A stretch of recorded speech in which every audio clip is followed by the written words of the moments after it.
권한을 발휘할 수 있도록 하는 권한이 발휘되었는데 60일 이내에 처리하도록 헌법은 분명하게 명시하고 있기 때문에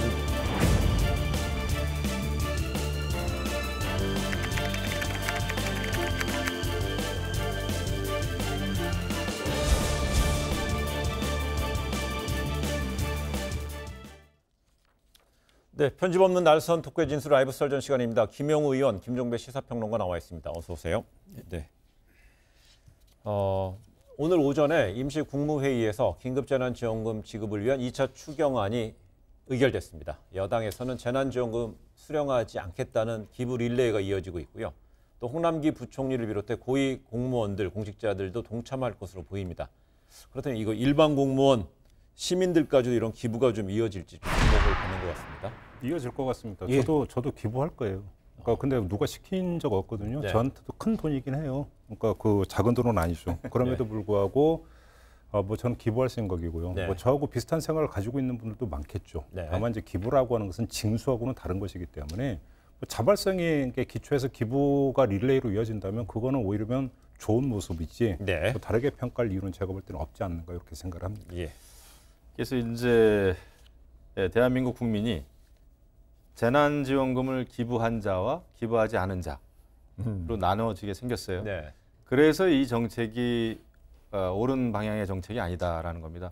당연히 그런데 기부는 아마 국민들이 상당히 많이 할 거예요. 특히 정치권은 굉장히 아마 앞장서서 하지 않을까 이런 생각이 듭니다. 지금 통합당 등 야권에서 이 기부 행위 이거 자체를 아마 거부하거나 반대하기는 좀 현실적으로 어렵습니다. 그리고 네. 기부 자체는 선한 행위라는 거잖아요.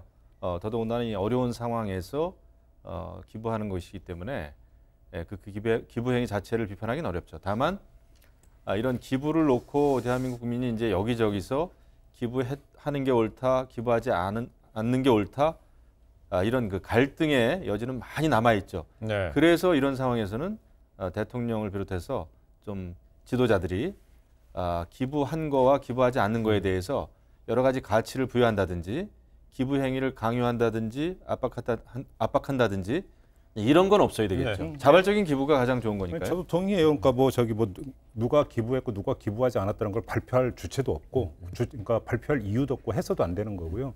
저는 이미 전례가 있다고 생각을 해요. 무슨 얘기냐면 코로나 사태가 터졌을 때 가장 먼저 나왔던 정책 중에 하나가 착한 임대인 지원해 준다라는 거였어요. 그러니까 세입자의 어떤 그 부담을 줄여주기 위해서 자진해서 월세를 깎아주는 임대인에 대해서는 세제 혜택을 준다라고 하는 정부 정책이 발표가 됐고, 근데 사실은 지금 아무도 몰라요. 그러니까 착한 임대인 운동에 동참을 해서 그럼 몇 명이나 건물주가 그러면 월세를 깎아줬는지, 네. 얼마를 깎아줬는지, 세제 지원이 얼마나 했는지 정부가 발표한 바도 없고 나온 바도 없고, 그래서 건물주를 상대로 당신 그 착한 임대인이야 나쁜 임대인이라고 물어본 사람도 없고, 그 사례 준해서 가져가면 저는 되는 문제다. 네. 불필요한 논란을 벌일 이유는 제가 볼 때는 하나도 없다 이렇게 생각합니다. 네, 좀 전에 얘기했을 때 정치권은 공적 영역의 주요한 축이잖아요. 하나의 부분인데 그렇다면 이제 민간 영역까지 어느 정도 옮아가느냐, 옮겨지느냐, 확산되느냐인데 많은 예를 들어서 대기업 같은 뭐 주요 대기업에서 오너나 임원들이 우리 다 기부한다 그러면 어떻게 될까요? 제가 볼 때 바로 그건데요. 네. 사실 우리나라 기업 같은 경우는 어찌 보면 민주화가 가장 더딘 곳이 기업이고 기업 문화라는 게 분명히 있어요.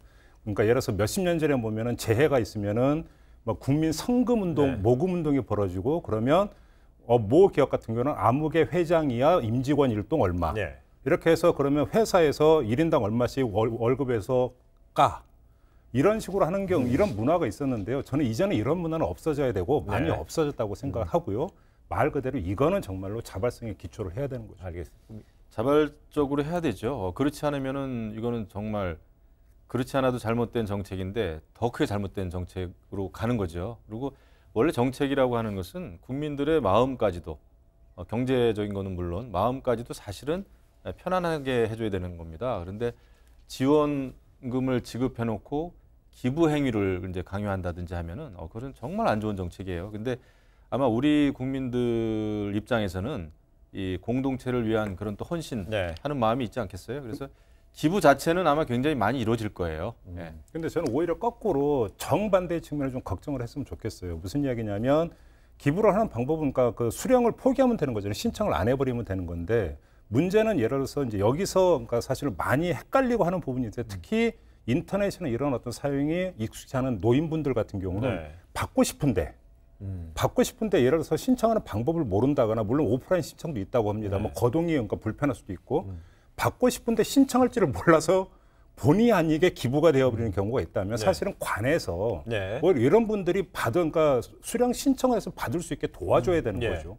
오히려 거꾸로 좀 정반대 측면을 좀 걱정을 했으면 좋겠다. 저는 이 말씀을 드리고 싶어요. 그쯤 우리 김영우 의원 이제 포천 지역구잖아요. 네. 그런 쪽에서 보면 고령 인구에 대해서는 주민들에 대해서는 관에서 뭐 해줘야죠. 그럼요. 거기서 가서 이제 뭐 일주일에 몇 번씩 가서 몇 번씩 이렇게 그 지원해주고 그러지 않습니까? 거동 불편하신 분들이라든지요. 근데 요거는 이제 이 건에 대해서는 특별히 신경을 써드려야 될 거예요. 특히나. 그럼요. 그러니까 이거는 일상적인 거 가지고 해결이 안 되고 이 건에 대해서는 정말 그 신청 못 하시는 분들이 꽤 있죠. 예. 어떻게 그 온라인으로 인터넷으로 신청을 합니까? 어르신들이. 네. 예, 그렇기 때문에 그 하실 수 있는 분들도 많지만 이런 거는 불편함이 없도록 예. 신경 써야 된다. 이게 전국 광역단체, 전국 기초자치단체장 기관에서는 특별히 이 부분 꼼꼼히 신경 써야 될 것 같습니다. 네. 기관 한 사람도 빠짐없이 그럼요. 받고 기부는 자유의사고. 예, 예. 네, 이런 가운데 더불어민주당 이인영 원내대표 어제 20대 국회 남은 임기 동안에 본회의 한 번 더 열어야 한다고 주장했는데 그 이유가 원포인트 개헌안을 언급했습니다. 원포인트 개헌하면 좀 쉽지 않고 좀 굵직한 화두잖아요. 그렇죠. 이게 왜 주목을 받는 건가요? 이게 지금 이 개헌안을 발의할 수 있는 주체가 현행 헌법에 딱 두 종류밖에는 돼 있잖아요. 대통령이 발의를 하거나 네. 국회의원들이 그 과반수 이상이 동의를 해서 발의할 수 있게 되어 있는데 최종당에서 국민투표는 거치는데 문제는 국민은 발의할 권한이 없어요. 헌법에. 그래서 100만 명이 어떤 동의를 한다고 한다면 국민도 스스로 개헌안을 발의할 수 있도록 요번에 딱 하나 요것만 헌법을 바꾸자라고 하는 것이 이제 그 취지였고요. 네. 이게 발의가 돼서 3월 10일 날 지금 공고가 이루어졌기 때문에 헌법에 지금 절차 규정이 있어요. 네. 그러니까 개헌안 같은 경우는 그 공고가 이루어진 날부터 60일 이내에 국회 의결을 거치도록 되어 있기 때문에 이인영 원내대표가 이야기하는 것은 공고가 이루어졌기 때문에 어차피 의결 절차는 거쳐야 된다는 거죠. 그렇기 네. 때문에 결과가 어떻게 나오더니라고 하는 지금 그 토를 달았어요. 이인영 원내대표 같은 경우는. 네. 무슨 이야기냐면 야당이 만약 반대하는데 어쩔 수 없는데 그래도 절차는 거쳐야 된다. 그래서 결국은 데드라인이 5월 9일인데 9일은 토요일이니까 8일까지는 해야 되는 거 아니냐. 네. 그러니까 이 이야기인 거죠. 실무적으로. 그 국민 발안제도 말만 들으면 굉장히 이제 민주적인 것처럼 들리지만은 양면성이 좀 있습니다. 그러니까 그겁니다. 지금 일반적으로 우리가 국민 그러면 굉장히 추상적인 개념이잖아요. 근데 이제 이 국민 발안제도 지금 이인영 대표가 얘기하는 국민 발안권은 국민의 100만 명 이상의 이제 동의를 얻으면 국민 발안이 되는 거 이것을 이제 개헌안에 넣겠다는 건데. 네. 이 조직화된 대중이라는 말이 있어요. 그러니까 예를 들면은 민주노총은 막 100만이 넘고 그렇기 때문에 그런 그 굉장히 조직화된 대중들이 마음만 먹으면 언제든지 이 개헌안을 발안할 네. 수가 있는 거죠. 이 국민 발안 제도가 도입된다면은 네. 그렇게 되면은 상당히 좀 혼란스러움을 피할 길이 없습니다. 그러니까 지금 당장에 여러 가지 이슈가 되는 사안에 대해서 청와대 그 국민청원 게시판도 100만 넘기지 않습니까? 100만 넘기잖아요. 이게 현실이에요. 예. 네, 그렇기 때문에 이런 그 개헌이라는 것이 굉장히 이제 쉽게 개헌 그 발의가요. 그렇죠. 발의가 굉장히 쉽게 된다는 것은 그만큼 그 헌법의 기반이 좀 흔들릴 수 있는 그런 그 토대가 마련되기도 해요. 그리고 예. 이 직접 민주주의를 가장한 상당히 저는 그 혼란이 불가피하다 생각합니다. 좀 더 나아가면은 이것은 어떻게 보면은 굉장히 포퓰리즘으로 흘릴 가능성이 있고 예를 들면은 박정희 시대에는 권력형 유신 체제였다면은 이것은 그냥 100만 정도의 숫자만 믿고 이 포퓰리즘형 유신 체제가 들어설 네. 수도 있다. 저는 굉장히 이것은 좀 위험한 제도일 수가 있다라는 그러니까 생각이 예를 드는 들어 거예요. 인구 통계학적으로 고루 연령대별 지역별 고루 100만 명이 아닌 그럼요. 뭐 특정한 어떤 단체가 주도한다면 그게 굉장히 공이 파퓰리스트 국민의 의견이 아닐 수 있다는 갈수 있는 포퓰리즘이라는 얘기예요. 일단 저는 두 가지로 네. 말씀을 드리는 게 첫째는 이거니까 지금 저 이 자리에서 의원님하고 그러니까 그 토론의 어떤 생산성이 별로 없다고 생각해요. 왜냐하면 이미 결과는 나와 있어요. 안 될 것 같아요.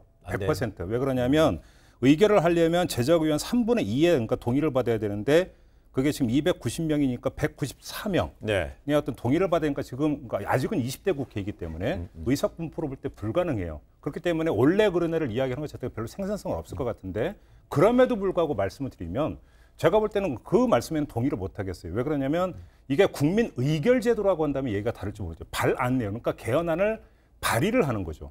그러면 그 다음 절차가 어떻게 되냐면 국회에서 심의를 해가지고 3분의 2가 동의를 해야만 어떻게 됩니까? 국민투표에 회부가 되는 거죠. 네. 그러니까 이후에 그러니까 2단계 다시 어떤 그 의결 절차를 거치게 돼요. 근데 안도 내지 말라? 왜 그러냐면 이건 국민 주권의 원리에 사실은 그게 오히려 더 반하는 것이죠. 왜 그러냐면 주권의 어떤 담당자인 국민이 뜻을 모아가지고 그다음에 이것이 민주노총이 그러니까 100만 명이 모여서 내는 게 왜 문제예요? 민주노총도 국민의 일원이고 그래서 노동 문제에 대해서 직결되는 헌법 개정안을 발안하는 건 어찌 보면 당연한 권리죠. 그렇다면 예, 그러니까 이거에 대해서 근데 문제는 바로 통과가 되면 또 모르겠는데. 알겠어요. 국회 그런데 의결 거치고 국민투표 거치는데 도대체 이거 같아요. 만약에 그 의회 구도가 야대 여소가 있고 여대 야소가 있잖아요. 네. 근데 이번에 만약에 여소 야대라면 여당이 과반이 안 돼서 발의가 어렵고 대통령만 할 수 있다면 국회 발로해서 여당은 추진을 못 하잖아요. 그럴 때 만약에 국민이 발안할 수 있지만 지금 상황에서 21대 국회에서는 더불어민주당은 지금도 거대 여당은 아니지만 일당이고요. 그러니까. 21대도 거대 여당이기 때문에 그러니까 기존에 발의할 수 있는 주체 중에 국민을 좀 더 넣어준다는 취지죠. 그러니까 제가 지금 말씀드리려고 했던 게 이제 바로 그 부분인데 이 4.15 총선 지금 그 여당이 그 180석 나왔잖아요. 네. 범여권 치면은 더 많죠. 그렇기 때문에 이제 개헌선을 넘기게 됐습니다. 결국은 그렇기 때문에 이게 이제 다른 상황이 아니고 잠깐만 사실관계 개헌선을 넘깁니까? 지금 지금 어렵지 않습니까? 안 되죠. 열석이 모자라요. 열석이 모자랐는데 그렇죠. 지금 보세요. 사실은 이 국민 발안 제도를 또 찬성하는 야당 의원들이 꽤 있습니다. 사실은 이거 김무성 의원도 찬성을 했고 네. 많은 의원들이 네. 국민 발안 제도 필요한 거 아니냐라는 얘기를 했어요. 그래서 그 점에 대해서는 저하고 이제 의견이 좀 다릅니다만은 네. 그런 면에서는 요 원포인트 개헌의 경우에는 상당히 그 찬성하는 야당 의원이 있을 수 있다라는 얘기고 그다음에 이번에는 워낙 그 거대 여당 의석수를 이제 이게 이제 결과가 됐기 때문에 네. 이게 이제 개헌 인프라가 구축이 된 겁니다. 구축이 됐어요. 그래서 국민 발안, 국민이 의견 내는 거가 왜 좋지 않느냐? 그건 그 말씀은 참 맞아요. 그럼에도 불구하고 지금 우리나라 그 현실이 100만 금방 넘길 수 있습니다. 근데 국민의 이름으로 그걸 넘기겠죠. 그런데 굉장히 조직화된 대중, 제가 많은 시민단체들이 있지 않습니까? 네. 활성화된 특히 친여 성향의 이런 단체들이 얼마든지 의견을 내기 때문에 국회는 이런 그 시민단체에 의해서 끌려갈 수밖에 없다. 솔직히 말씀드리면 그리고 예.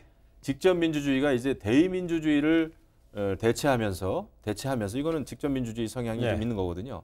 그러면서 국회는 걷잡을 수 없는 개헌의 소용돌이에 빠질 수밖에 없다라는 게 제 판단이에요. 제가 저희 뉴스온 제작진 이 질문을 우리 두 분께 던졌던 이유는 최근에 총선이 끝나고 나서 청와대 참모 출신 당선인 그다음 여당의 핵심 의원이 토지 공개념이라든지 이익 공유제 등 헌법의 영역에 있는 이런 주요 이슈를 던진 이후에 또 이런 헌법 국민 발안제 이야기가 나와서 혹시 뭐 21대 국회에 가서 이런 어떤 토지 공개념 등에 대한 이슈가 조금 전에 김영우 의원 말대로 따옴표를 국민의 이름으로라는 표현을 썼잖아요. 이거 딱 말씀하신 그런 거예요? 얘기를 한 거예요. 그래서 그럼요. 김종배 평론가가 예, 제가 한 말씀만 드리면 이거예요. 그러니까 지금 김무성 의원을 비롯해서 20 몇 명이 이 국민 발안진 할 때 네. 서명해 줬어요. 예. 근데 지금 입장을 180도 바꿨는데 바꾼 이유가 뭐냐고 물어보니까 21대 총선 결과가 이렇게 나왔으니까 결국은 그러니까 간단히 이거잖아요. 자, 민주당만 180석이고 여기다가 이제 범여권이라고 다 하면 190석이 되는데 플러스 10만 하면 개헌선 아니냐. 만약에 국민 발안제 했으면 그다음에 국민이라는 이름으로 앞세워가지고 발안한 다음에 수로 밀어붙여서 통과시켜버리면 어떡하라는 말이냐 걱정이잖아요. 근데 일단 거기에 대해서는 자기 불신이 너무 심하다라는 일단 말씀부터 드리고 싶어요. 왜 그러냐면 그러면 10석을 더 끌어와야 되는데 그 10석이 누구냐면 전부 다 미래통합당 계열 사람들이에요. 미래통합당 플러스 미래한국당 플러스 무소속. 근데 무소속 가운데 지금 여권 성향 딱 한 명. 전북 남원에서 당선된 이용호 당선인 말고는 전부 다 지금 미래통합당 출신들이에요. 자기 불신이 처제 너무 심하다. 한두 네. 명이라면 어떻게 모르겠는데 자기 불신이 심하다는 걸 하나를 말씀을 드리고 또 한 가지는 헌법 개정은요. 이게 무슨 군사 독재 시절이 아닌 이상은 헌법은 대한민국이라는 큰 공동체의 운영 원리예요. 운영 요강이기 때문에 네. 사실상 여야의 합의가 없이는 일방적으로 수위 논리로 밀어붙여서 될 수 있는 성질의 문제가 아니고 된다 하더라도 뒤탈이 더 큰 거예요. 그러니까 걱정 안 하셔도 되고 설령 그렇게 마음 먹고 밀어붙이고 싶어도 10이라고 하는 숫자의 벽에 막혀서 되지도 않으니까 너무 걱정 안 해도 된다 이 말씀 근데 드리겠습니다. 제가 저도 이제 한 말씀만 드릴게요. 그 저희 20대 국회 때 선거제도도 사실은 그렇게 순진하게 생각을 했었습니다. 네. 야당에서는 그 패스트트랙이라고 하는 것을 통해서 선거제도가 이렇게 일방적으로 몰아붙여서 통과되리라고는 아무도 예상을 못했어요. 근데 개헌도 마찬가지입니다. 그래서 저는 제 입장에서는 헌법이라고 하는 것은 말씀하신 대로 우리 대한민국을 떠받치고 있는 기둥이고 근거 아닙니까? 네. 그래서 헌법 조항을 고치는 것은 굉장히 신중한 게 맞아요. 이게 200선 넘는다고 해가지고 헌법을 쉽게 고친다든지 이런 것은 굉장히 바람직하지 않습니다. 네. 헌법을 고치기 위해서는 엄청난 여러 가지 가치와 또 변화된 사회와 또 북한의 인권 문제라든지 그러니까 통일이라든지 이런 거를 함께 저는 해야 된다고 보고 네.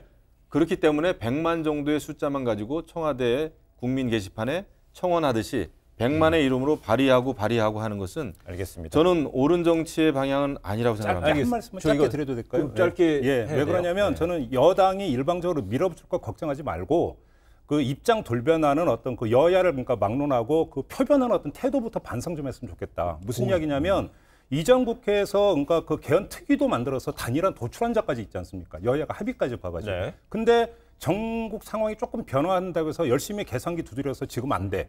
다 엎어버린 게 사실은 어디예요? 국회예요. 그러니까 이게 뭐냐면 수의 논리를 어느 일방이 밀어붙여서 문제가 아니라 합의까지 된 거를 뒤집는 네. 국회의 자기 부정이 더 문제다. 이 말씀만 드리겠습니다. 그래요. 아유, 뭐 김영우 의원이 제제제 반박하고 싶은데 참는 것 같았어요. 아유 참아야죠. 여기까지 그리고 하겠습니다. 반성할 게 많기 때문에 이거 말고도 알겠습니다. 반성해야지. 그래서 이런 어떤 그 20대 국회 막바지에 다다른 상황에서 여러 가지 이슈가 있지 않습니까? 여당발, 야당발이 있는데 그러면서 우리 여론은 어떻게 움직이는지 또 어제와 오늘 주요한 여론조사가 나왔습니다. 대통령 국정수행 지지율 여론조사가 어제는 그 대통령이 3.1%포인트가 전 조사보다 하락했는데 오늘 또 다른 조사에서는 2%포인트가 올랐어요. 그렇습니다. 예. 아무튼 그 예를 들어서 뭐 미세한 하락과 미세한 상승 자체가 중요한 게 아니고요. 네. 대통령의 국정 수행 지지도 긍정 평가가 지금 60%를 상회하고 있다라고 하는 것은 사실은 이것은 대단히 어떤 그 눈여겨봐야 되는 사안인데 그 이미 집권 중반기를 넘겼고 보통 이런 얘기 많이 하잖아요. 5년 단임제 대한민국에서는 집권 중반기 넘기는 순간부터 레임덕이 시작된다. 네. 보통 이런 얘기를 많이 하고 있는데 지금 그 문재인 대통령의 국정 수행 지지도를 보면은 많이 이야기했던 이 지금 그 패턴을 완전히 깨고 있는 거거든요. 이 이례적인 현상이 왜 발생했는가를 좀 봐야 될 것 같은데 가장 주된 것은 항목에도 나오는 것 같은데 코로나19 방역이라든지 경제난 어떤 극복을 위해서 거의 여기에 올인하는 어떤 대통령의 모습. 간단히 이야기하면 일하는 대통령의 모습에 대해서 국민들이 일단 믿고 지지하고 성원해 주는 것이다. 어찌보면 성과보다는 과정에서 태도와 자세와 노력 이걸 평가해 주는 것을 일단 이해를 하는 게 맞지 않을까 이렇게 생각을 합니다. 네. 그렇죠. 알겠습니다. 지금 이제 잘해주기를 바라는 게 국민들의 여망일 거예요. 코로나 사태 극복해야 되죠. 경제 문제, 경제 재건해야 되죠. 북한 이슈 지금 김정은의 행방 묘연하지 않습니까? 네. 이런 그 남북 관계 잘 헤쳐 나가야 되죠. 이런 상황에서는 정부와 여당, 특히 이제 대통령에게 힘을 실어주는 거다. 이게 잘했다라는 그 평가보다는 네. 잘해주기를 바라는 국민들의 여망이기 때문에 거기에 더 역점을 두기 바랍니다.